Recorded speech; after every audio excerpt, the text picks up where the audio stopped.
Hello everyone, welcome back to our lecture series. Once again, Emeka Udenze is on the line, and today we'll be talking about measurements. Let's take it away. At the end of this lecture, there are three things I want us to know. Number one is that I want you to be able to recognize both the American and the metric unit of measurement. Two, be able to convert from one unit to another using the factor unit method, or otherwise called dimensional analysis. And finally, solve conversion and dosage problems using factor unit method. So there are other methods that can be used, but the dimensional analysis or the factor unit method is the most popular and makes you to be able to check yourself whether you get the problem correct or not. Okay, and we apply that to the dosage problems, and this is particularly important for those of you that are going into health sciences. Let's take it away from there. So measurement. Let's try to define what is a measurement. The measurement usually consists of a number or a numerical value and an identifying unit. These are two parts that make up a number. Any measurement must have these two parts. If you go to a vendor that is selling gas and just say, give me 5, that will amount to no communication. That will be confusing to everyone. So measurement itself is a communication tool. You have to say 5 gallons to know how much gallon you're going to buy. Or the vendor, the pump operator is going to put into your car if you live in states where those pump operators have to help you with buying gases. So what does that even mean? Like I said, it has a number. This number gives information about the size or the magnitude. How much gas do you want? Right? 10 gallon, 5 gallon. There's comparison between the amount you want to buy. And then a unit. This unit, like I said again, if you're going to buy a gas, 5 gallon, this becomes the magnitude 5. Gallon is the unit. All right. So the units are standards for expressing and comparing those measurements. That's what units are, right? You can buy 5 gallon in some places, like where I came from. Gases are sold in liters. So it depends on where you are and what is the accepted unit in that area that you're going to use. So a common example says like 2 gallon. So the first part there, 2 is the magnitude or the number or numerical value, and gallon is the unit. 25 degrees Celsius, that's another measurement of temperature. And then 212 degrees Fahrenheit. Those are all measurements. Every measurement must have those two parts to be complete. To my right here, I have a lot of, and again, it's important, like I said earlier, 2 gallon, this is the numerical part. Let me just try to write that numerical part. This is the numerical value that tells us about the magnitude, and this is the unit. Every measurement must have those two parts. So to my right here, I have a couple of measurement tools used for different measurement. Here, blood is usually measured in pints, so that's like 1 pint of blood. Here in the blood bag. There's a blood bag. Beaker is used to, of course, measure volume. You can use it to measure the volume of water. Here, there's a thermometer here, of course, used to measuring temperature. You see it over here. A watch we use to measure time, of course, used to measure time. And a chemical balance we use to measure mass here. We use the chemical balance here to measure mass. Particularly, it can measure to a very high precision. Here, use this one in the chemistry lab a lot. Yes. So this is how I introduce measurement. We'll now move on. Systems of measurement. There are different systems of measurement depending on which area you're living, depending on your geographical location. But again, the scientists are working to make it as uniform as possible. But there are still different varieties here and there, and those are what we're going to be talking about. The first one we're talking about here is the metric system of measurement. The metric system of measurement is the generally accepted system of measurement, widely used in all parts of the world. It is much widely used. It involves using a decimal system in which larger and smaller units are related by factors of 10. So factors of 10. So here you can actually measure very low numbers or very large numbers. And in fact, it helps the use of writing them with scientific notation. On the other hand, there's another one, the English system of measurement, which is primarily used in the United States, which is an old English system of measurement. Has been there also for a while, But I want to tell you that no measurement is perfect, right? The metric system of measurement provides a lot of confidence to do that. And the metric system is based on the basic unit. Basic unit we'll talk about. These basic units are based on the fundamental quantities, right? That's what we call them, the basic quantities. So there are specific units from which other units for the same quantities are obtained, either by multiplication or addition. So what it means is that these units are standalone, they are fundamental, they are basic. You can't break them down anymore. And from there, you can derive the other ones we call the derived quantities. So I'm going to give you an example here. A good example I'm going to give here will be speed measures distance over time. So speed measures length over time, of course.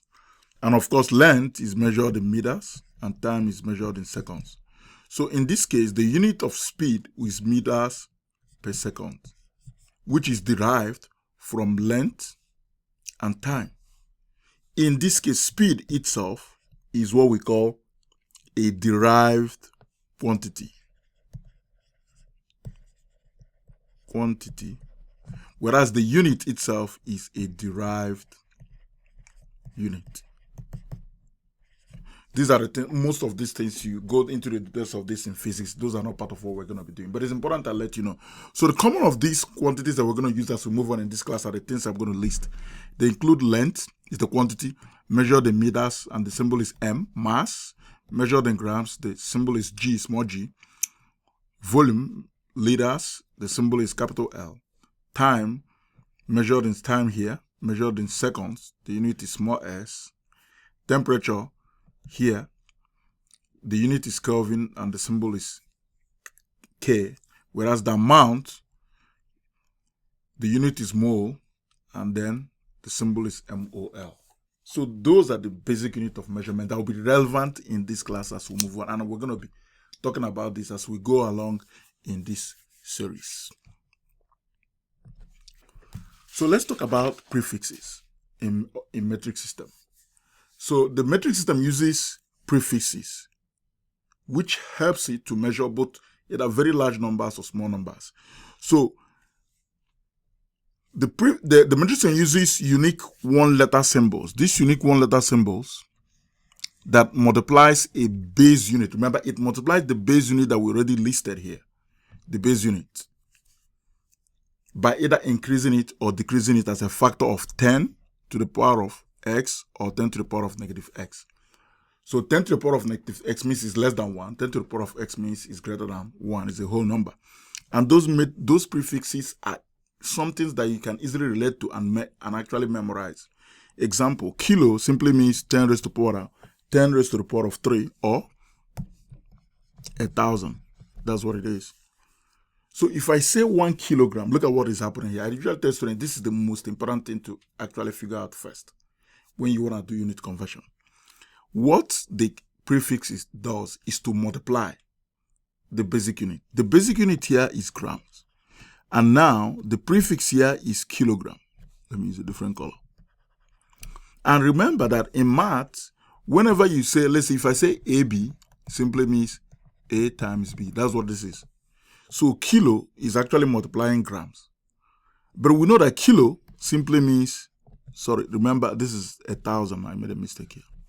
The kilo itself simply means 1,000. So what I'm going to do, or 10 raised to the power of 3, what I'm going to do in this case is that I'm going to remove this kilo and replace it with 1,000 or 10 to the power of 3.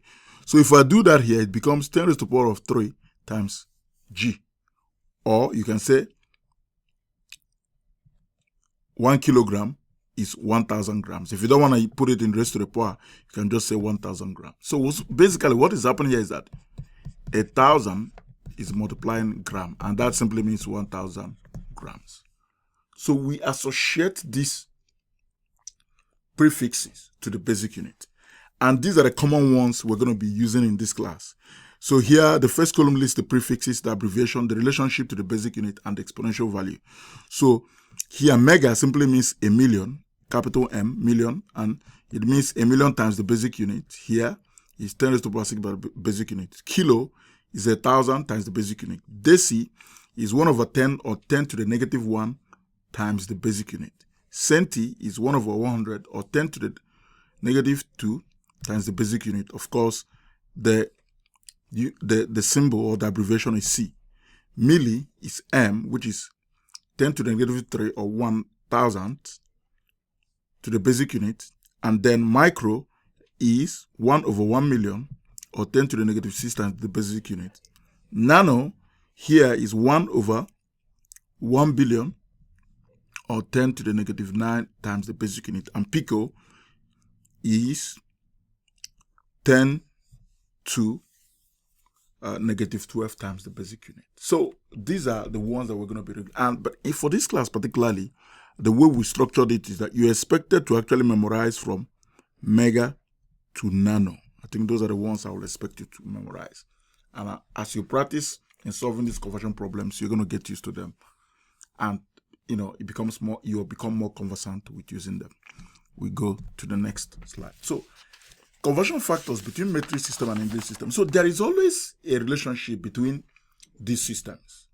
Of course, those will be done using some conversion factors.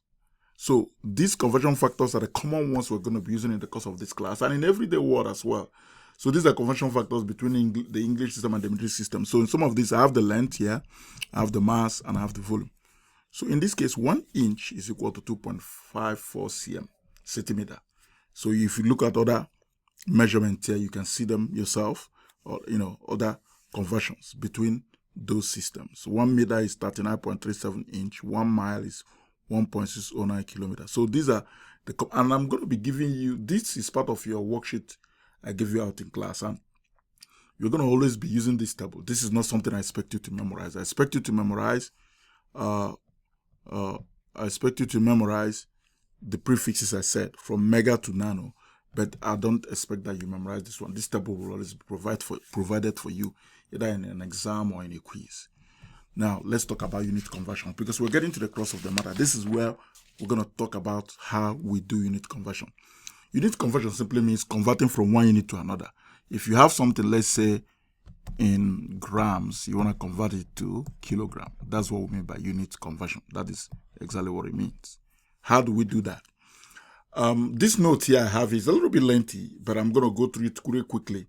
But by the time I solve them, I'm giving you the practical demonstration of how it works, of how to use it. So we do this with, again, I introduced earlier, the factor unit method or the dimensional analysis. Is a systemic approach to solving numerical problems based on cancelling the undesired unit and leaving the known or the desired unit. And it helps you to check yourself, because by the time you are wrong, it will tell you, you will notice that your unit cannot cancel. If you cannot manipulate it to cancel your unit, that means you're not doing it right. And that will help you to check yourself and get back on track to solving the problem. So I listed a few steps here that we're going to go to. The first step will be, you need to identify what you are asked. You need to know what you are being asked to find. And then including the unknown quantity. You have to include that. You know what you asked to find, and develop a kind of concept map. I usually say, okay, if you're asked to convert something from grams to kilogram, you can just write an arrow, say you're converting from grams to kilogram. So where the unknown for you is the kilogram, whereas the gram is what you were given. So it's important for you to try to know, okay, where am I? What information do I have and where am I going to? Number 2, write down the known or given quantity. You have to write down the known or given quantity, because you have to start from what you know. That's the next thing you do. What is the known or given quantity? And you have to include both the numerical value and the unit of the quantity. So if you asked to convert 5 grams to kilogram, you have to write it down first. And then the next, you're going to leave some room. You need a lot of room to solve this problem. So you have to leave some working space for yourself on your paper to do this. Then what do you do next? You write down the conversion factor between those two. Anytime you are asked to do conversion, there is a relationship between those known quantity and unknown quantity. And that relationship is the factor, conversion factor, or you call it the factor label, whatever you want to call it, the factor label. It also works. Factor label. If you generate the factor label and you have that already, that is a very important step. The next thing you're going to do is to multiply the known quantity. Of course, you started with the known quantity by factor or factors such that the unit of the factor cancel the unit of the known quantity. You want to cancel out the known and generate the unit of the unknown quantity. If you generate the unit of the known quantity, that tells you are in the right tracks. And then what do you do next? Do the relevant arithmetic either in your calculator or through any device you are using to produce your final numerical answer. And at that point, you should be done. Let us put this into practice because that is where I'm going. Oh, before we do that, we need to know how to generate these factors. We need to know how to figure out these factors because some of them are actually implied, like in dosage problems. So factors used in factor unit method are obtained from numerical relationships, of course, between quantities. Now, some of these relationships can be defined, can be very defined, be pure definitions, clear definitions, or experimentally measured quantities. Let's see some example here. Like example here, you know that 1 meter is equal to 100 centimeters. This is a clearly defined quantity. You can also make it the other way I told you to make it. Like if you start from centimeter, you can always say 1 centimeter. Since centi means 10 negative 2, what it simply means, if you remove centi on the other side, it's going to be 10 to the negative 2 meters. So that is what it is. But I'm going to use this one just for this explanation. Because if you flip it now, what it means, you are multiplying the other side by 100 and this side by 100, and it makes this 1 and makes this, it makes this 1 and makes this 100 centimeters. So 1 meter is equivalent to 100 centimeters. So this generates, now, the idea of factor label is done by multiplying these two by 1 or dividing it by 1. Because anything you multiply by 1 or divide by 1 will be that same thing itself, right? So it does not change. You can generate two factors using those two units involved. So you can either divide this meter, you can either say 1 meter over 100 centimeter, or you can say 100 centimeter over 1 meter. These two factors are like 2 in 1. They are what you're going to use to solve any conversion between meter to centimeter, depending on what you're asked to find. So this now is a factor label. So that's the source of a factor label. We've just generated one. Now, this is easy to do, particularly when we have a clearly defined ones, like using the metric system like this one shows. In other times, it could just be generated from a word problem, just like you see in dosage problem. Like in dosage problems, it becomes word problem definitions. Like if you say give a kid a Tylenol to 25 milligram per kilogram body weight, that is a factor label, but you need to figure that out. So if you express something in 25 milligram per kilogram body weight, what it simply means is that it is 25 milligram is equivalent to 1 kilogram body weight. Again, I can generate a factor here. I can either say 25 milligram over 1 kilogram or 1 kilogram over 25 milligram. So anytime you write an equivalent relationship out, you can use it to generate a factor. So the first thing you need to do is to know that equation you are solving, you want to make sure you can figure out what is the relationship between the known to the unknown quantity. And that gives you the factor label. Then we put this into practice. let's start with the first question. The first question says here, how many kilograms are in 497 grams, 497 grams? So the first thing we're going to do, like the rule says, the first thing I'm going to do is to say, okay, what am I doing here in the first place? What am I going to do first? The first thing I need to do is to say, what am I given, what am I asked to find? So here I am given grams, and I need to find the kilogram. So I'm going to convert from grams to kilogram. So basically what I'm going to be doing is that I have a gram, I want to convert it to kilogram. That is the first thing I want to do. So I want to convert grams to kilogram. So I know where I am. I have a gram and I'm going to kilogram. That is a part. This is a kind of a concept map or a path to solving this problem. Now, the next thing I'm going to do is to write down the relationship. What the relationship between these two, kilogram and grams. And since this is a metric system, is a kilo. Remember, kilo simply means what? K means 1,000. Or you can say 10 raised to the power of 3. So any one you want to do. So I'm going to do that. I'm going to write it out. So I'm going to say 1 kilogram. Let's start with 1. Will be, if I remove the K and replace it by 1,000 or 10 raised to the power of 3, 10 to the power of 3 grams. So a kilogram is equal to 10 raised to the power of 3 grams or 1,000 grams. Then the next thing I'm going to do is to generate the factor with this relationship. That's to be the third thing I'm going to do. So to generate a factor, what I simply need to do is to divide 1 by each other. So in the first one here, I'm going to say a kilogram divided by 10 to the power of 3 grams. Or I can say 10 to the power of 3 grams divided by 1 kilogram.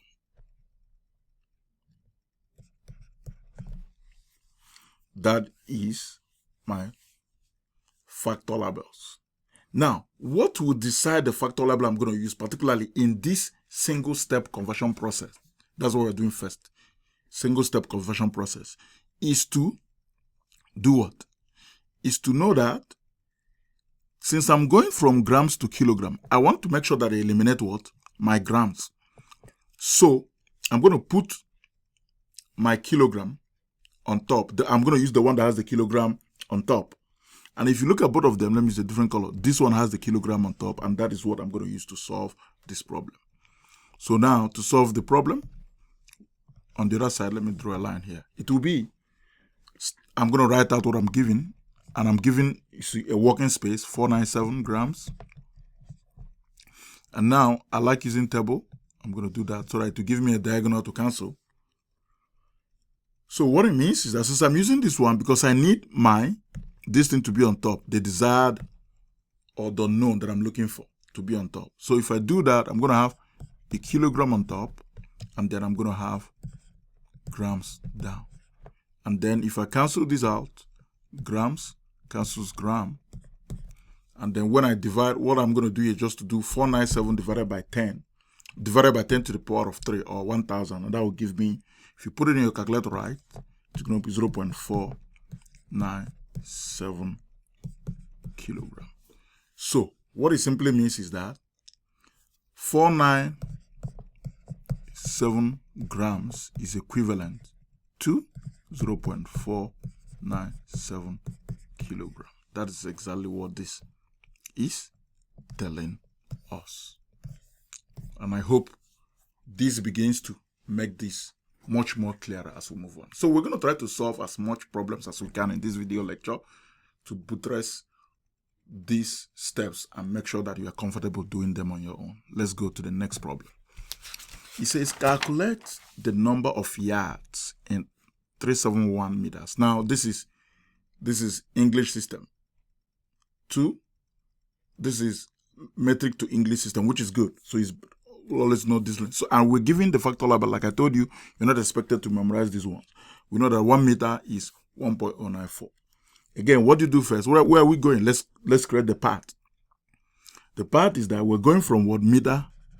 Oh, I don't like writing with that color. From meters to yards. And if I know that, the next thing I'm going to do is to generate my factor label. And my factor label, let me generate them around here. It will be 1 meter over 1.094 yard, or 1.094 yard over 1 meter. And since I want to solve for yard, right, I'm going to choose the one that has the yard on top. So the one I'm going to use will be this one. And if I use that one, what it means is that I'm going to take what I was given, 371 meters. I'm going to multiply it by 1.094 yard. And I'm going to do 1 meter on the bottom. And what happens? We cancel. A meter cancels meter. And you multiply 371 times 1.094. This will give you the answer to be 406 yards. This is our answer. And I hope this is making sense at this point. We go to the next problem. In this problem, the question says, convert the following using factor label method. Here we're going again from matrix. Look at it, we're going from a metric system to another metric system, but in this case, the one that has a prefix, right? So again, let's generate that. To generate it, we know that always start with the one that has the prefix. So micro means we're going to start 1 micrometer. Micro simply means 1 times 10 to, or let me remove times 10. Let me just do 10 to the 10 to the negative 6 meters. That's what that is. So to generate the two labels we're going to use here is, we're going to say, first, 1 micrometer over 10 to the negative 6 meters, or you can say 10 to negative 6 meters over 1 micrometer. And now, since we're going from, we didn't do our concept map, our part. Which part are we going from? We're going from, look at it, we're going from meters to micrometers. So I like always doing that so the student to understand the part, from meters to micrometer. Now, we'll now plug in our number. So if you start with 13.02 meters, since we're looking for micrometer, we're solving for micrometer, we want the one that has micrometer on top. And the one that has that on top is this one. So if I come plug that in now, it's going to be 1 micrometer over 10 to the negative 6 meters. Meter, we cancel meter. Meter, we cancel meter. And then, final answer will be 1.302 times 10 to 7 micrometers. So that is how we solve that problem. Now, in the next solution, we're going to be introducing those ones that have a multi-step, that we don't have to do just one sweep and finish them, where we have more than one unit in each case. So let's try some of those problems in the next few slides. This one says the area speed limit for a certain city is 350 kilometers per second. Just watch that. So here now, you see, this particular quantity is a derived unit, it's speed, 2 units. It says, how fast can you go with your personal jet in miles per hour? Now, you're given the conversion factors here. A mile is 1.609 kilometers and 1 hour is 3600 seconds. So what are we asked to do? Let's create a part here, a concept map. We're going from kilometers over seconds. I would like writing my, here I use the slash stroke, but I like making it divided by, so it's much clearer. Kilometer per seconds to miles. Look at that, miles per hour. Now, in this case, we were given the both factor. They are not metric, so we don't need to memorize them. Although you can easily memorize that 1 hour is 3600 seconds. So, in this case, we're going to do the same thing. There are 2 units here. Okay, the first one here, let's start with the first one. So, for the first one here, we have 1 mile. Okay. 1 mile over 1.609 kilometers, or 1.609 kilometers over 1 mile. Well, we can also, this is for miles to kilometer or kilometer to miles. And then from seconds to hour or hours to seconds is this one. So we know that 1 hour over 3600 seconds, or 3600 seconds over 1 hour. It doesn't matter which one you start converting first. Just start from any one. It's going to give you the same. So I'm going to start with my miles first. So let's write down what we were given. So we start with our number. So here is 350 kilometers over, of course, this means 1 second. If I draw a line, first of all, I want to eliminate my kilometer. What am I going to use? To eliminate kilometer, I need the one that has kilometer down. And the one that has kilometer down is this. So if I put that here, it's going to be 1 mile over 1.609 kilometers. And if you look at this, kilometer is gone. And then I have my miles up because that's what we're expecting to have here. Now, but we want to keep the hours below, because that's the only way we eliminate the seconds, is by keeping the hours below. So what do? We look for the one that has the seconds on top and the hour below, and that will be this guy. So we'll come here, we'll bring it. It's going to be 3600 seconds over 1 hour, because we want our what? Below here. So if you cancel it again, it's going to be, oh, we're not canceling hour, sorry. To be seconds, we cancel seconds. And we're now left with our miles on top and then our hour below, matching what the question asks us to do. And when you punch those into your calculator, you're going to get the final answer to be 7.8 times 10 raised to the power of 5, or 7.8 exponential 5 miles per hour. That becomes our final answer. Now, we now go to the next one, which is also multi-step. In this case, it says convert 2.06 exponential -4 mils of water to quart. So what are we asked to do? In this case, we're asked to convert mils to quart. But when you look at it, look at the conversion we're given. There's 1 quart to what? 1 quart is 0.946 liters. We're not giving mils. But there's something we know according to the metric system, right? According to the metric system, we know, okay, let's write the part. According to the metric system, the direct thing we're asked to do is to convert from mils to what? Quart. But if you look at it, we can't do it directly because we need help. What is the help we need? We already know that 1 mil, right? You always know this. 1 mil is equivalent, or you can say 1 liter. We can do it in different ways. So 1 mil is equivalent to 10 mil. This milliliter means 10 to the negative what? 3 liters. Or you can do it the opposite way. Let's just do it the opposite. Let's just do a liter is equal to 1,000 mils. Let's do that. Okay? This is right, but let's do a liter. Let's multiply by 1,000, it flips.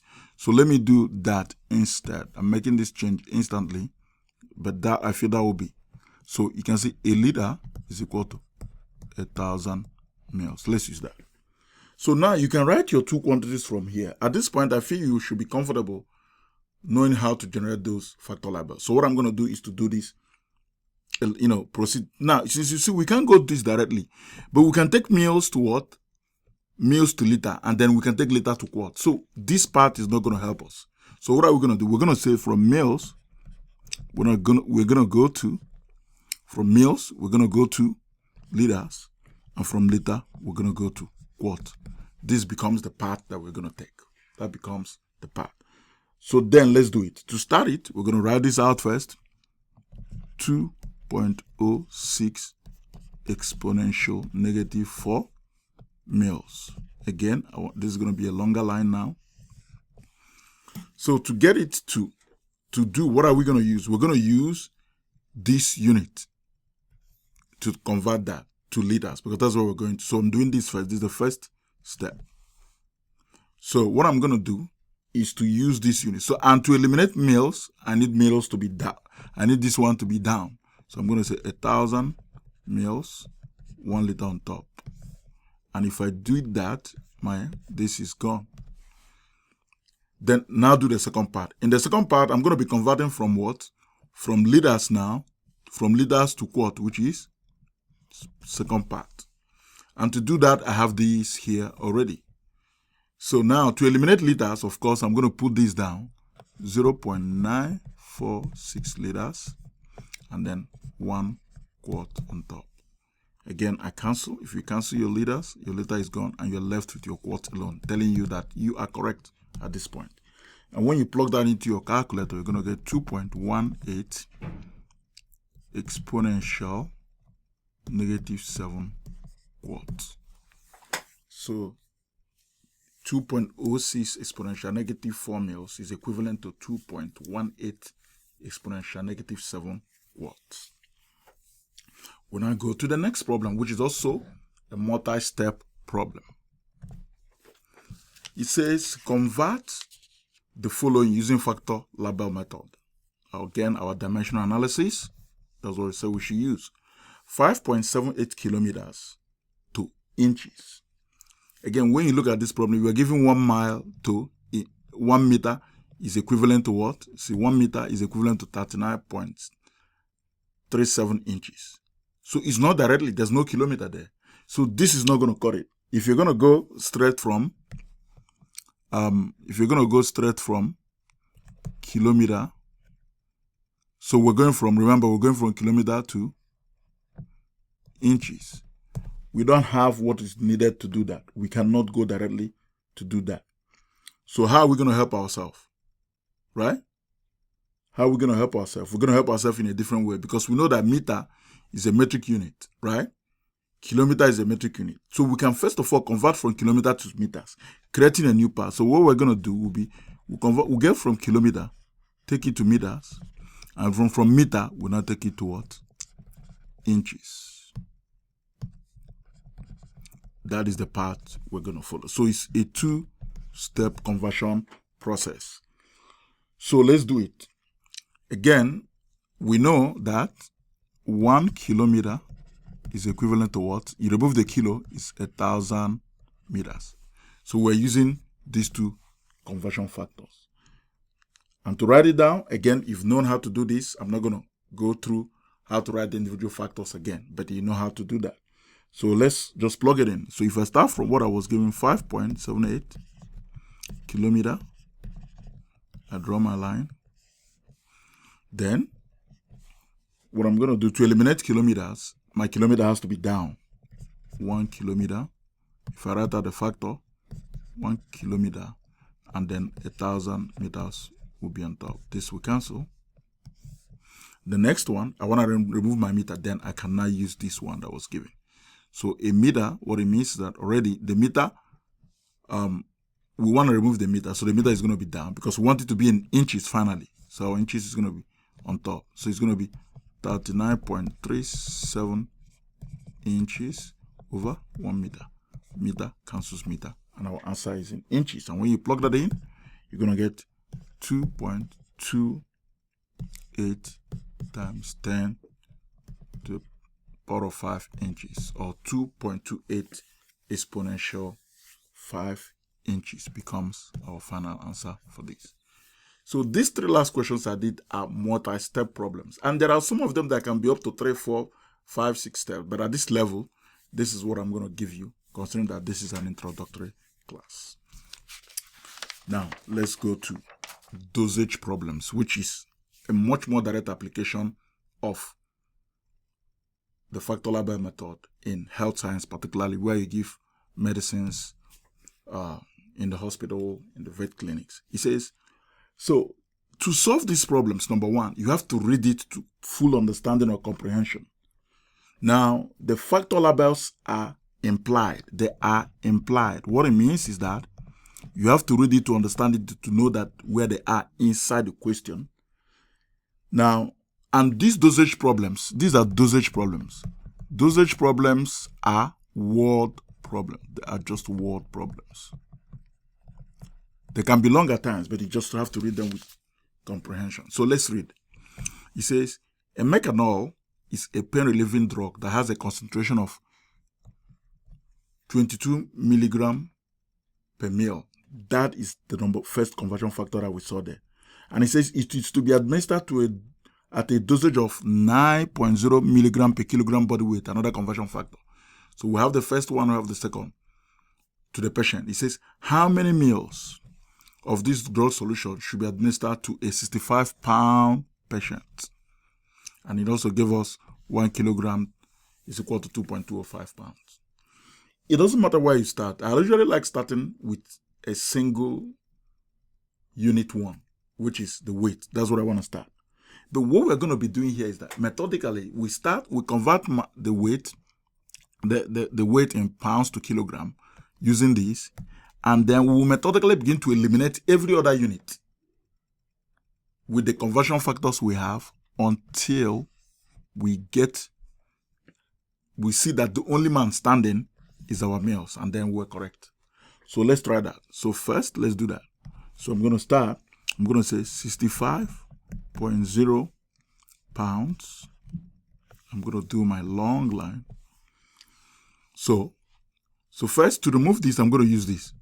So if I want to remove pounds, I'm going to put it down. So it's going to be 2.205 pounds, 1 kilogram. I always like to to cancel immediately I start so that I don't confuse anything. So the next thing I'm going to do, I have a kilogram left. I want to eliminate kilogram. Which of them has kilogram? I'll go look at this one. This one has kilogram in it. Look at this. It has kilogram in it. So we use that to remove the kilogram. So, and granted, the kilogram is already down, so it's going to be easy for us. So 9.0 milligram over 1 kilogram. That's what this means. This means 9.0 milligram is equal to 1 kilogram body weight. That's what that means. So we put it down there. What it means is that we can easily eliminate our kilogram. But we're not done. What about the milligram we want to eliminate? What are we going to use? We've used this. Remember, we've used this.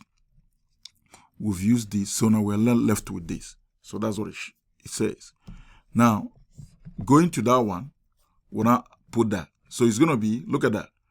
Already, if you look at that, if you say 22 milligrams on top and 1 mil below, you see this is not going to work. So this is milligram. You're going to say milligram times milligram. That's not going to work. So what do you do in this case? You flip it. Remember, again, like I said, this simply means 22 milligrams is equal to 1 mil. So I'm going to flip that unit. So what I'm going to, this is wrong. So what I'm going to do is, this is not correct. So I'm going to take this off. If I flip that unit, I'm going to say, because I want my mil to be the only thing standing, over 22 milligrams.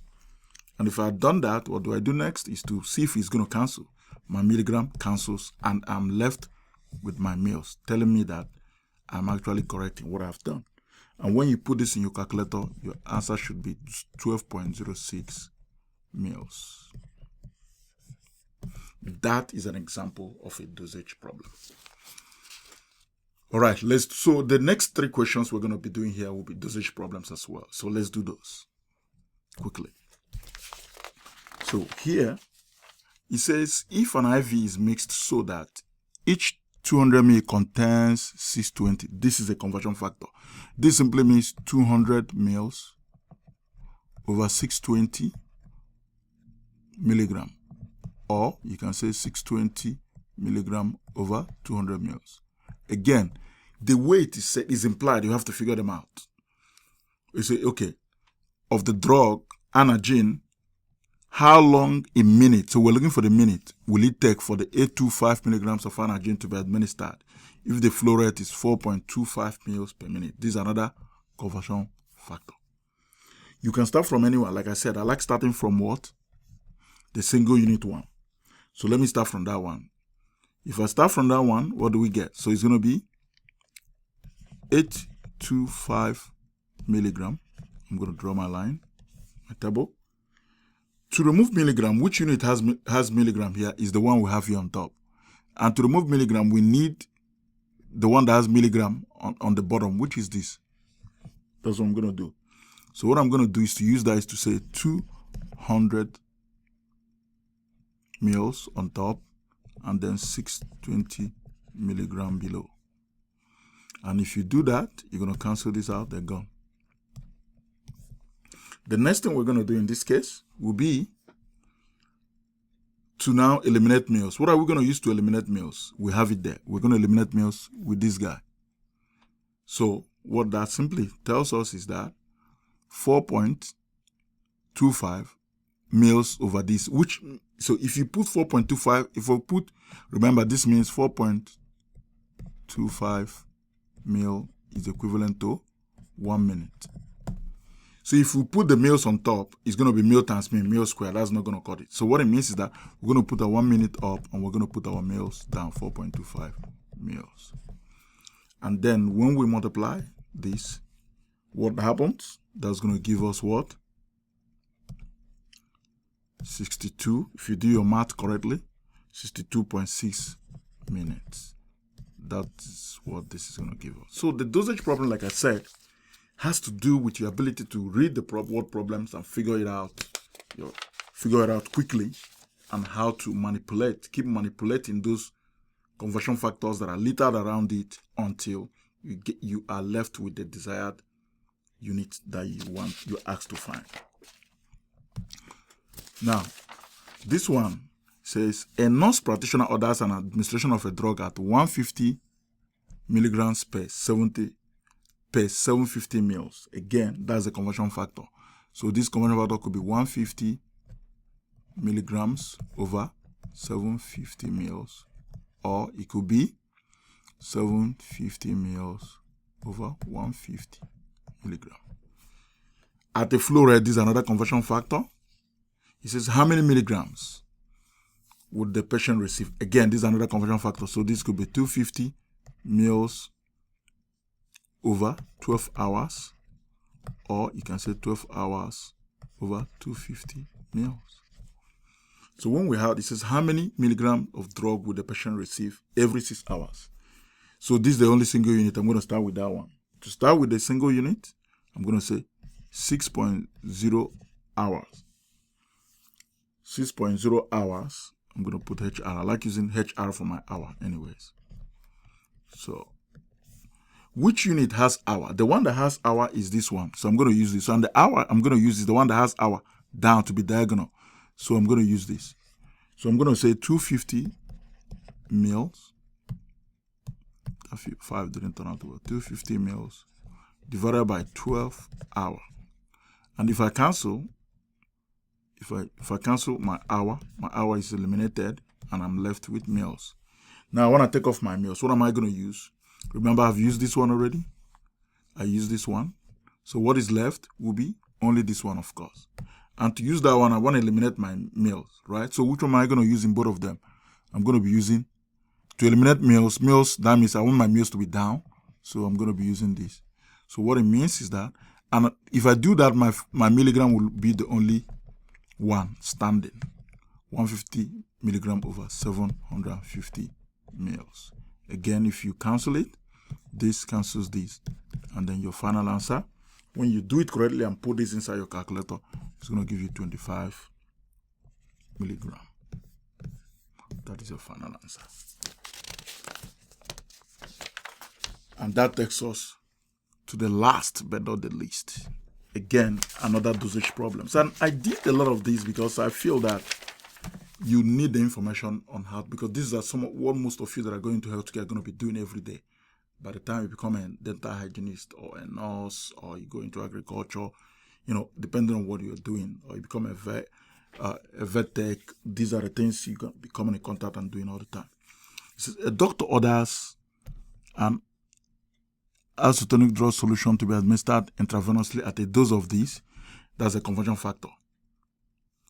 And the body weight to a 157 pound patient. It says the rate of flow is 120 GTT per minute. The IV administration is said to deliver 25 GTT per mils.